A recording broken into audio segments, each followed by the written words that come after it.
Hey, what's up guys? I'm Mr. Chris with infotainment.com. Today I have a 2023 Dodge Ram 1500. This is going to be the DT model line of pickup truck that I'm going to be installing the auto stop start disabler. Basically, if you have auto stop start and it's kind of pesky, you want to disable it, or you want to remember the last setting that it was set to, this is going to be the install for you. So basically it's a plug and play install, goes up into the dash, really simple, and it's going to allow you to basically set it and forget it. So if you want it off, you hit the button off and it'll stay off. You don't have to re-turn it off every time you start the truck up. All right, so let's get into the install.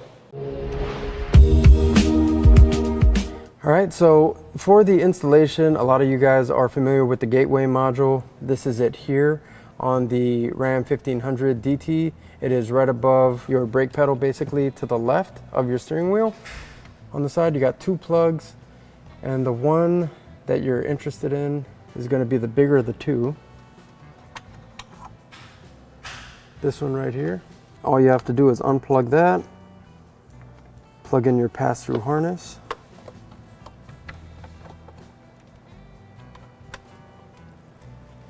Just like that, and that's how simple this installation is. And with this harness here, what I'm going to do is it comes with a few zip ties.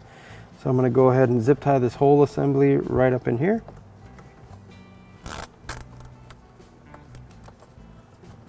All right, now I'm going to trim this zip tie. Basically, this whole knee bolster area here, I didn't have to remove for this. I just did that so you guys can see what I'm doing down there. But that's how simple this install is. So once we get this cut, I'll put everything back together and I'm going to show you guys how this little disabler works. All right, so I'm in the truck. I got the ignition to the run position just for example purposes here. Basically, what that disabler does is it saves that last setting. So I just disabled it here. I can turn the ignition off and back on again, and this will still be disabled. So pretty convenient, especially when you forget to repress this button every time and you get to a traffic light and your truck shuts off. This will just stop it from doing that, and you don't have to remember to do it every time. All right, so that wraps up this install. Super quick, easy, painless install, maybe 2 minutes, 3 minutes tops, and you got that button disabled.